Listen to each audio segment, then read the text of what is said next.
Hello there, welcome back to Nine Nationals. Today we'll be discussing another very important topic of public health concern titled blood donation. In a very few minutes, we will be talking or taking a look at what blood donation is, why we should even donate blood. Is it risky? Is it healthy? Is it a good idea to donate blood?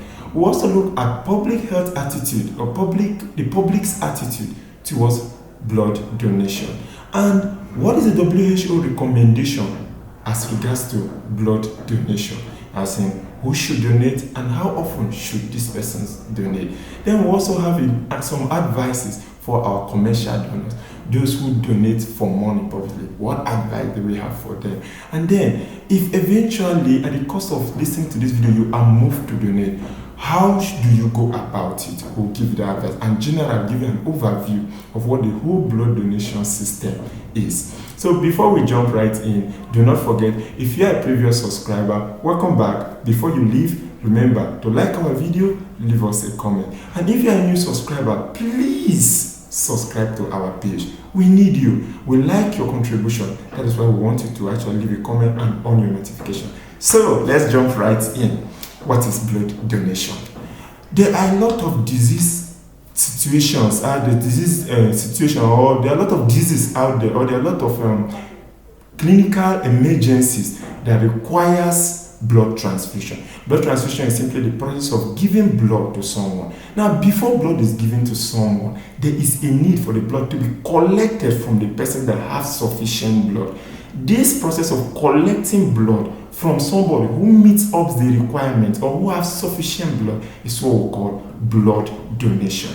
Now, why is blood donated? Blood is donated for several reasons. Now, there are people out there who have clinical situations like anemia. Anemia is the loss of blood, or who have bleeding disorder. And in bleeding disorder, a lot of persons actually are unable to control their own or stop their own body as a result of cut or whatever from losing blood, whether it's internal or external. Now, in this kind of situation, there could be need for either cryoprecipitate, fibrinogen, platelet, or even specific blood component.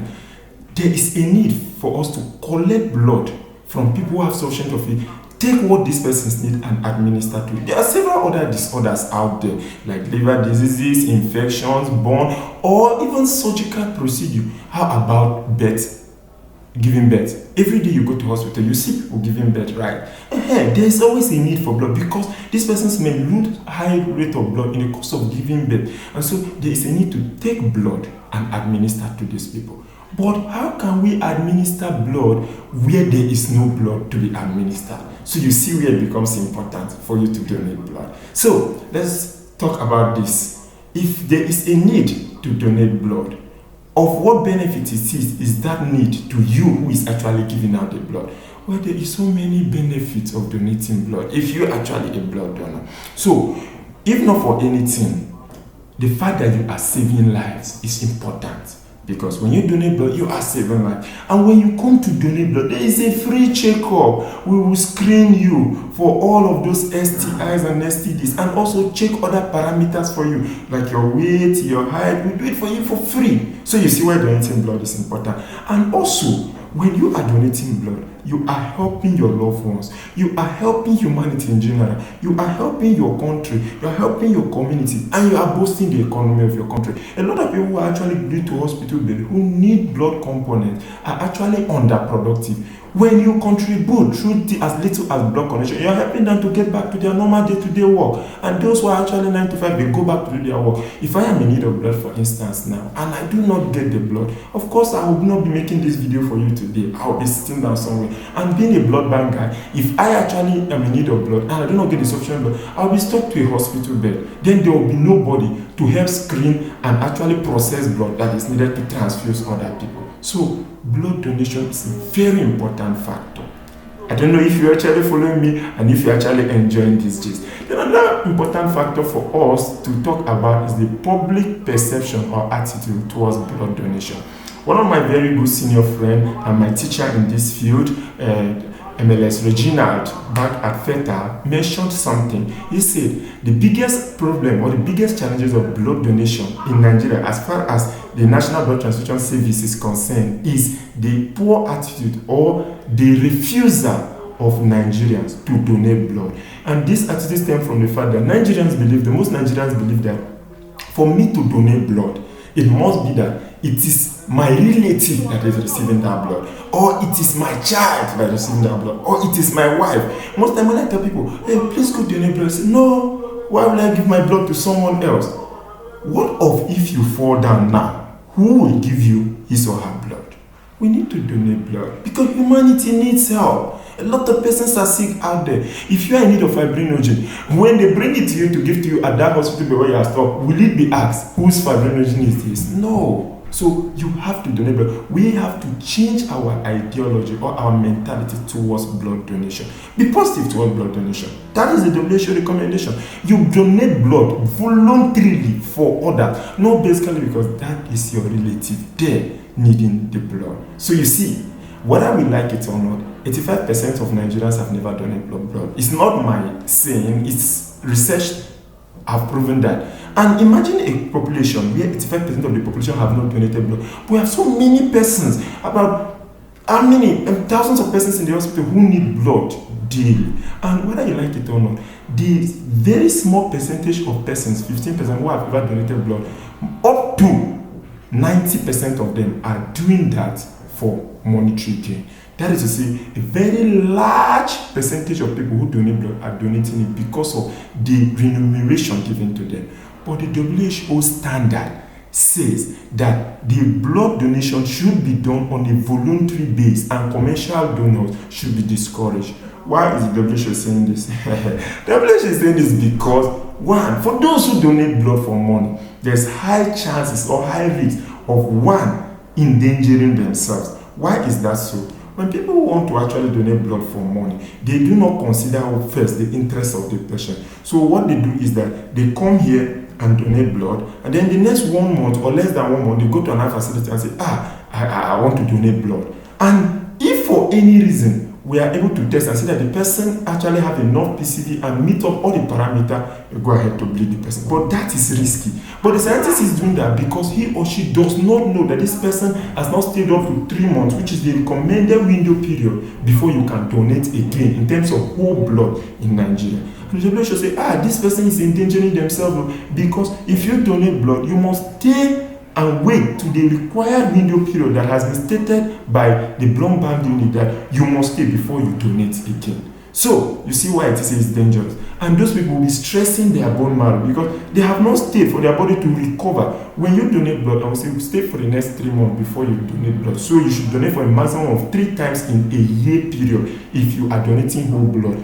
People who are donating commercially don't follow those rules, which endangers their body. Don't know whether you're following me, but I believe you are. So, if you are a commercial donor, please abstain from smoking. Because when you smoke, you give us a false value of your PCV level. And then when you come about, when you come around, you tell us, I want to donate. Even when we ask you other questions, like, have you had sex in the last 1 week? We are not asking you these questions because we have become FBI or we are making too much of investigation. No, we are asking you this question because there is something called seronegativity, a period or a window period where our testing devices cannot check to know if you've just recently been infected.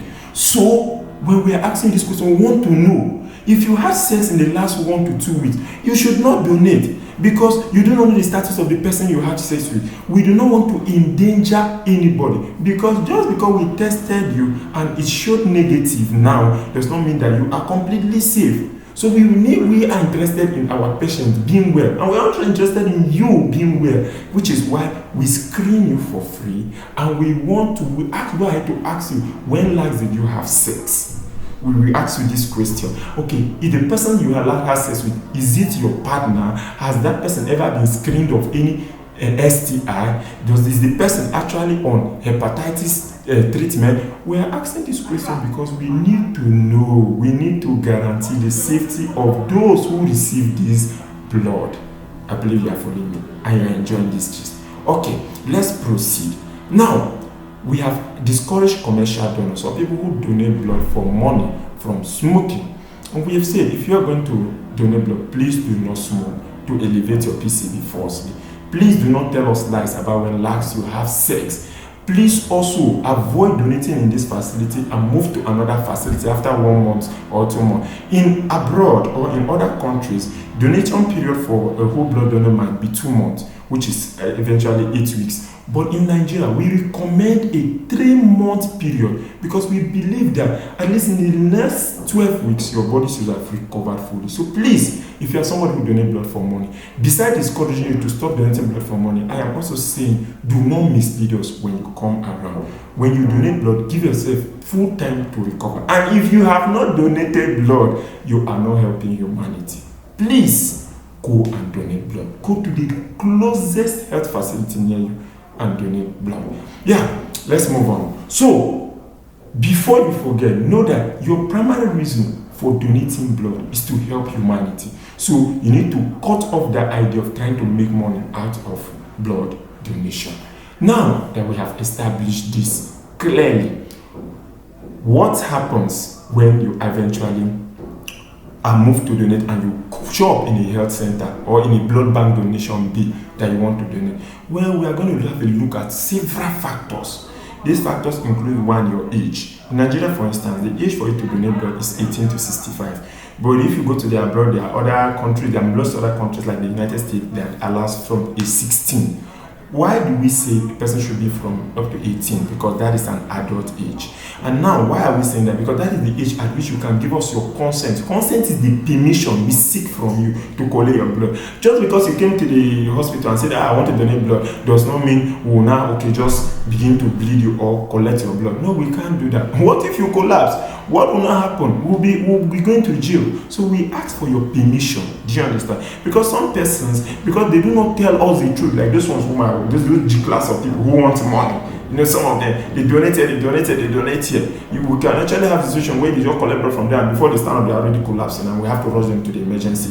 They will now require more than the pint of blood that they just gave, just because they wanted money. So in such situation, what happened? It becomes important for us to collect your consent. So when you come and we are asking you plenty questions, we say take this, don't think we are investigating as SBI. Those are informed consent. The law require us to take this informed consent before we can collect blood from you. If we don't do it, we may have a jail term waiting for us or our license being collected from us. So please, when you come, know, or when you have prepared or made up your mind that you want to donate blood, know that we're going to ask you for informed consent, we're going to ask you for your age. And if you have exceeded 65, we believe that blood will not be so beneficial to our patient, so we will not want you to donate. But if you are within the age of 18 to 65, why not donate blood? Then we take very important your weight. If you are below 55 kg, we will not want you to donate. We need people within the age, with weight at least 55, or in some facilities 50. We want your weight to be a reasonable one. And then your height. Well, it is not a news that you know that dwarfs are not considered for donation. Not because it's a discriminatory condition, but because there is a consideration for their BMI general, that body mass index. And so, will these persons meet up the required weight? Because we believe that your height may not be basically a condition, but it contributes to your overall general health or well-being. So if you meet up with the weight and your general health condition is met, why not? You will actually take your blood. So one thing you need to consider also, if you actually are interested and end up deciding to go donate blood, is ask of your age, your weight, your height. We'll also check, do you have tattoo piercing in your body? The WHO standard guidelines states that we have to leave, if you actually had a recent piercing, we have to leave for at least 6 to 8 months before we can actually collect blood from you. The reason is because the piercing you are doing, those dyes, they eventually dissolve into your skin, and they have the ability of contaminating your blood or causing an infection from the machine to the body. So what should we do? If you just recently has a tattoo, fact is we are not supposed to actually bleed you. Well, in my facility, we've rarely asked of that too, unless of course we see it becomes visible. Regardless, we screen you a lot for other factors like like STIs. So if a person actually tests positive to either of hepatitis B or C, HIV 1 or 2, VDR, syphilis, eventually we cannot actually collect your blood. The WHO guideline also states that we should also test for other parasites in endemic region, something like this is Nigeria, so we're supposed to consider something like malaria parasite. But don't not worry, the physicians or the medical officer already know what to do as regards to taking care of malaria infection in blood. But what is important for us is, please, when you come, we're going to ask you a lot of questions, such as related to your sexual exploration or activity or experimentation. We are not doing it because we want to interrogate you for fancy. We're doing it because we're interested in the safety of the blood we are collecting. So, whether you're a first timer or you're actually somebody who is going back to donate, just have at the back of your mind that when you come, we'll eventually do screening for those who are returning donors. We may not follow so many protocols, but at the same time know that we eventually screen you for STIs and also verify that your weight is actually okay. We may not bother about your age because we already have it in our document. So please visit a blood bank day and donate blood today. And before we call it a day, let me say this. If you are actually interested in donating only a certain component of your blood, not your whole blood. You want to donate, say, only red blood cells, or platelet, or cryoprecipitate, or fresh frozen plasma, whatever it is you want to donate. We call it apheresis, platelet, blood component donation. Well, just walk into a blood bank. Just tell them, I don't want to donate whole blood, though. I want to donate only some part of my blood. And if the facility actually does that, they will actually take that from you. And you will feel good because at the end, you'll be contributing. And for those who, when they look at the blood bag, they say, so my blood will fill this thing. You must not give us 450 ml. There are smaller bags, like the pediatric bag, which is 250. In all of it, please donate blood today. And before you walk into that donation bay to donate blood, eat food. Stay hydrated. We want you to be alive while you are trying to save another life. Thank you, and God bless you.